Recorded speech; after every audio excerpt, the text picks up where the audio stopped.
to take the upset or not to take the upset? That is the question.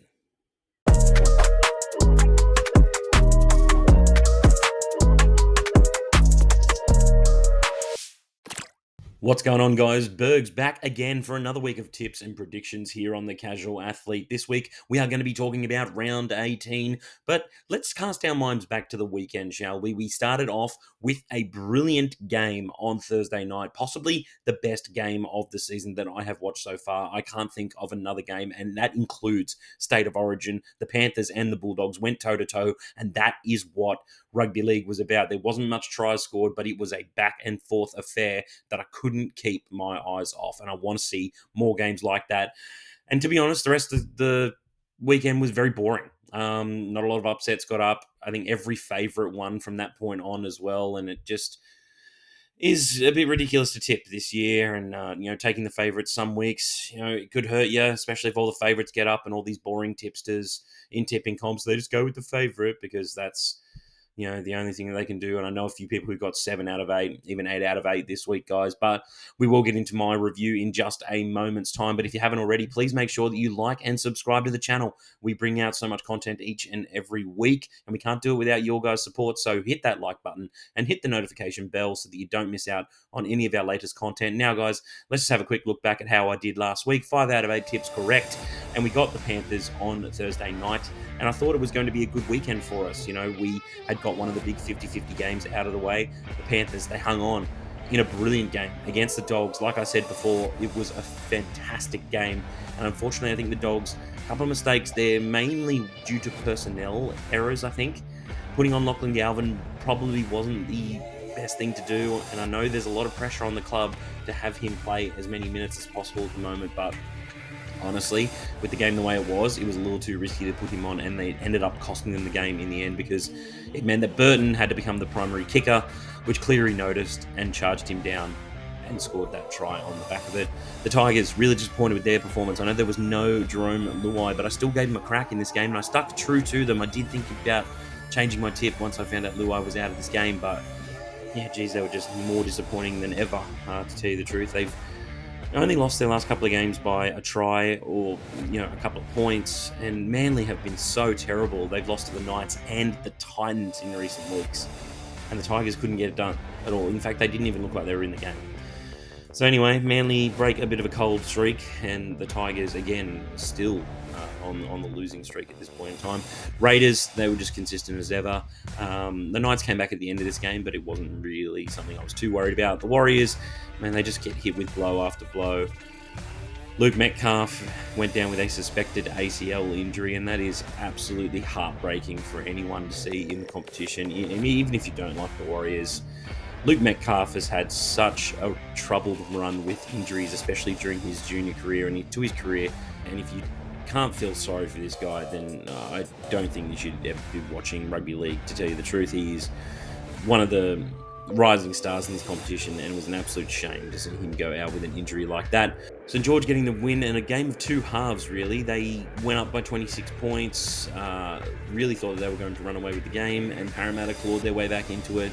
They really looked like the better team in the second half. They looked like they were going to steal it at one point. Had Addo-Carr not stepped on the sideline, I think it could have been a very different story. But the St George Illawarra Dragons hung on and got a much-needed victory in the process. And Parramatta, I thought they were pretty good again without Moses, so not too much for them to worry about. Just maybe a few defensive issues as well. The Rabbitos, did not see this one coming. Didn't expect them to concede 50 points. Had a lot riding on the Rabbitos this week, and they really let me down, especially in some other tipping comps. But, I don't know where to go with the Rabbitos. Like, they look good in some games, and then they come out, they have a performance kind of like this, where you're a bit like, all right, well, maybe they are a bottom 5 team. And, maybe they don't have the cattle to be able to compete with some, I really thought that the Dolphins would get dominated in the middle of the field. That purely just didn't happen.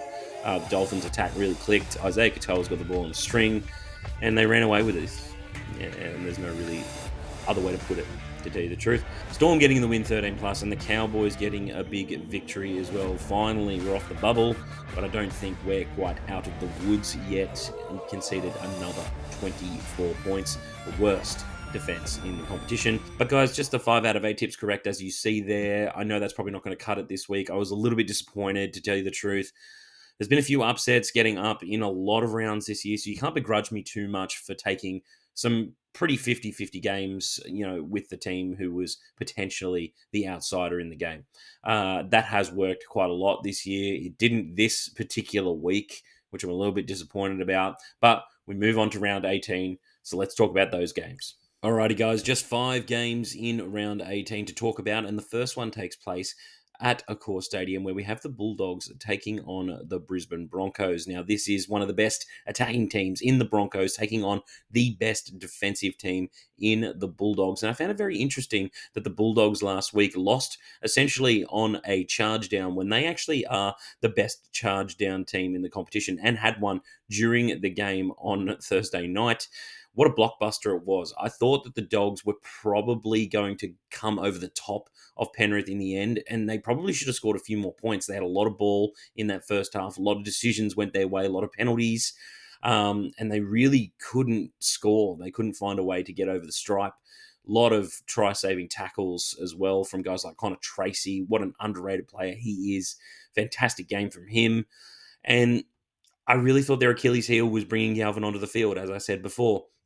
Galvin moved into the halves role, and then Sexton moved into the hooker role, which left Matt Burton being the primary kicker. So what the Panthers were able to do was target Burton on those last tackle plays, and that is exactly how Cleary got the advantage for his charge down try that ended up being the difference in the end of the game. I don't really like the fact that they didn't go for the 2-point conversion play. I know they've got a lot of confidence, this team, but it kind of came off as a bit arrogant to me, thinking that they would score in a game that had conceded only 2 tries in it to that point. And to be fair, on that last play, they probably should have scored. I think Stephen Crichton, he's always looking for his outside man, which is a good thing about him, but I think on that play, it was one of those plays that he just needed to back himself and try and score.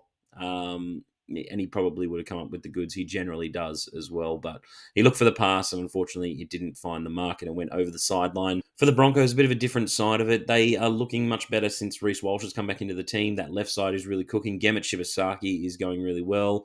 Karapani has been an absolute find this season. I know he played a bit last year, and we saw a lot from this kid, but I'm really liking his development of late as well, really just shoring up that left-hand side for the Broncos, and it's definitely the side that they need to attack because Jesse Arthurs is feeling a bit lonely out there on the right wing. He is definitely not in the try-scoring form that he was in the start of 2025. So I think this is a really interesting game. Some guys are going to be out for Origin, as we know. I think Reece Walsh, Carrigan, Payne Haas on the Broncos side of things. They might get Ben Hunt back, maybe. I think we'll see what happens when team lists come out. But for the Dogs, it's a little similar story. I don't expect Burton to be selected for Origin, especially if Luai's fit. I don't think Burton will be in the team at all. So I expect him to play for this game. And then you got Karaz there as 18th man. I don't know. I don't really love that in terms of a fantasy standpoint as well. It just means that he won't be able to play for the Dogs, and then you got Crichton out as well. I think the Dogs will win this game. They definitely had one slip through their fingers last week, probably didn't think like they were good enough, and they will go back to the drawing board hungry to beat teams like the Broncos, like the Panthers a bit later on in the season. I'm really looking forward to the rise of the Dogs coming into this final series because last year they kind of fell away. I think they got a bit of a humbling on Thursday night, knowing that there's still a team out there that they've modelled themselves off and they aren't quite as good just yet. But that would have been a great learning experience. Let's go the Dogs in this one to win by a small margin, 1-12. The second game of round 18, we're back in the nation's capital for the Raiders taking on the St. George Illawarra Dragons. And the Dragons got a great win last week, but let's talk about the Raiders, shall we? They, through 16 games this year, have only lost 3 of those matches, and they do have a stockpile of buys left, so you could potentially pencil them in for a minor premiership, and it is a fantastic job that Ricky has done down there with the Green Machine this season. They've been perfect since day dot. Since they smashed the Warriors over in Vegas, they have been nothing but impressive. And it's about, in this game, where do you see the advantage for the St. George Illawarra Dragons, who once again had a great first half last week, but then looked super shaky in the second half, to the point that I really thought they were going to go on and lose that game. Parramatta were by far the better team in the second half, and had Josh Adokar not stepped on the sideline, I think we'd be talking about a little bit of a different story, and maybe we'd be talking about the Dragons in terms of a lot of losses stacking up this year. I think I said on Last Minute Madness last week that the Dragons have a terrible run coming up of fixtures over the next 8 weeks or so, and it starts this week with the Raiders. I'm going to go the Raiders in this one. I'm not really going to think too much about it. I know they have, Tarpany had a pretty horrible finger injury. I don't know if anyone saw the photo of that. Yuck, in my opinion. Papali is actually going to be called up to the Origin squad after being out of it for 2 seasons now, but he has been playing some great football, and I just picked him up in Supercoach, in our Supercoach draft as well, so that's great. Thanks, Billy, for that one. But Hudson Young is also dealing with a bit of an issue in terms of, I think it's osteosus pubis injury. And the Dragons only have Val Holmes to really worry about in terms of Origin selection. But yeah, not going to think about it too much. Let's go the Raiders, 13+. The third game of round 18 takes place at Queensland Country Bank Stadium, where we have the Cowboys taking on the Melbourne Storm. Now, the Melbourne Storm smashed the Cowboys about a month ago, but they haven't beaten the Cowboys at Queensland Country Bank Stadium since 2021. But this is an Origin-affected game. We will have no Dearden. There will be no Cotter. There will be no Jeremiah Nene. There will be no Robson. But you could go to the other side of the ball. They're missing Munster. They're missing Grant. They're missing Liero. They're missing Stefano. Like, it's a bit of an even contest, but I look at the individual players on each side of the field, and I do think that the Storm have a big advantage.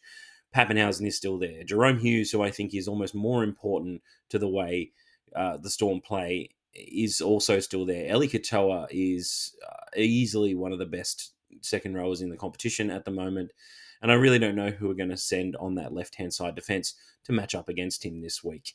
If he's going to be running at Clifford as well, that's a recipe for disaster for the Cowboys. But I think it's just a recipe for disaster in general. We're the worst defensive team in the competition. There's no bones about it. The Cowboys have the worst defence in this competition, and the Storm have the second best attack. So when you look at it that way, you just think it's going to be a pretty easy win for the Storm here. I think the forward packs are pretty even. I mean, as long as they have Nelson Asofa Solomona playing, we really don't have a big matchup kind of guy to go up against him. I think McLean's injured. Lawton's out. We have John Bateman, we injured last week as well. Jason Taumalolo, don't know when he's going to be back. Like, it's a bit of a mess for the Cowboys. I know Drinkwater played pretty well last week, but how much can he carry us? I don't know if he can carry us to a win against the Storm. Storm are probably going to score 30 points. So our best way of winning this game is going to be like 32-30. And I just don't see the Storm conceding that many points. So let's go the Storm, 13+. Game 4 of round 18 starts our Sunday ticket, where we have the Sydney Roosters taking on the West Tigers. Now, the Tigers in recent weeks, I really thought that they were building towards a win, and they really let me down last week against the Manly Seagulls. No Dream Buller, no Jerome Luai, and Happy Coruscant had a head knock. It was always going to be a bit of an uphill battle against a Seagulls team that is struggling, to be honest, but for the Tigers, it just seemed like a bridge too far. And now they come into this week against a Roosters team that, no matter who's been playing, no matter who they've had out due to Origin weeks, they've got a number of guys out again this week. They've managed to step up. A lot of their young guys are really coming to the floor this year. It didn't start off so well, but those guys have really built into the year. They're a lot more accustomed to the first grade lifestyle, to the first grade demands each and every week, and they are not only proving themselves, they're excelling on the expectations that I guess were put on, them for this year. Like, I think guys like Blake Steep, Celesi Fiketti are really stepping up in places that I don't think a lot of Roosters fans knew that they were going to this year. But, I had my eye on some of these guys, and they've been phenomenal. And even with, guys like Sua Wong going out of the team, they don't tend to lose too much. And they come into this game off the bye as well. So some of the guys get a little bit more rest, a bit more recovery into the legs. And to go along with that, they haven't lost to the West Tigers at Allianz Stadium since 2009. Let that sink in for a moment. So, yeah, I do think it's going to be an uphill battle for the Tigers this week. I'm going to go the Roosters, 13 plus. Last game up now for round 18, and it is the Seagulls taking on the South Sydney Rabbitos at Brookvale. Now, for the Seagulls side of things, I thought they weren't phenomenal last week, but they got the job done in what was a pretty high-pressure game for them. A lot of talk about them in the media, a lot of speculation. Again, we still don't know where, if, when DCE is thinking about telling us where he's going for next year as well. So I think since that decision to not play on at the Seagulls, it's been a bit of a downward slide. But this Rabbitos team, it's really interesting for me because Rabbitos sit in like 16th right now, and it's not something that I expected to see, but they have lost 4 games in a row, and I don't think they're that bad. Like, I don't think they're 16th worthy at this point in time.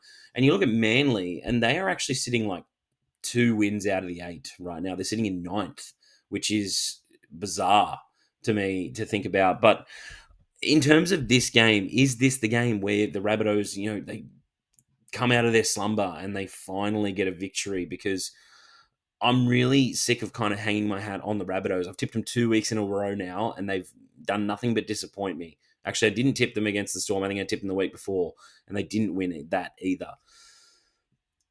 And they're going to be missing Latrell this week, which I just think it's a big out for them. And the last time I tipped them without Latrell, I think I said things like, maybe they get to, pass the ball around a bit more, and some guys get to step up and share the ball. But I think I've seen, guys like Humphreys and Bud Sullivan take over the game, because Cody Walker might be out again this week because he didn't finish the game last week. And I think Father Time is coming, home to roost for guys like Cody Walker. But I think Jack Whiten needs to move into the halves, because last week when I saw him move into the halves, I didn't think that they had more direction than those 10 minutes. Yes, he made a couple of errors, but he likes to take the line on. And I think they need a bit more of an aggressive 6 to come in there and really take over the reins and give Humphreys the job to just do the kicking and make it a bit more of a simple game plan, because they need a bit more direction. And I don't think that they're going to get it from Cody Walker at this point in time. So I think that the Rabbitohs break their streak this week. I'm going to back them to beat Manly at home. They've also won 4 out of their last 5 games against Manly as well. So they've got that going for them. Let's go the Rabbitohs, 1-12. So guys, that's it for the video this week. Thank you for watching. I hope you enjoyed it. Let me know your tips and predictions down in the comment section below. I love going through them each and every week. Please make sure that you hit that like button and hit the notification bell so that you don't miss out on any of our latest content. And I'll catch you on the next one.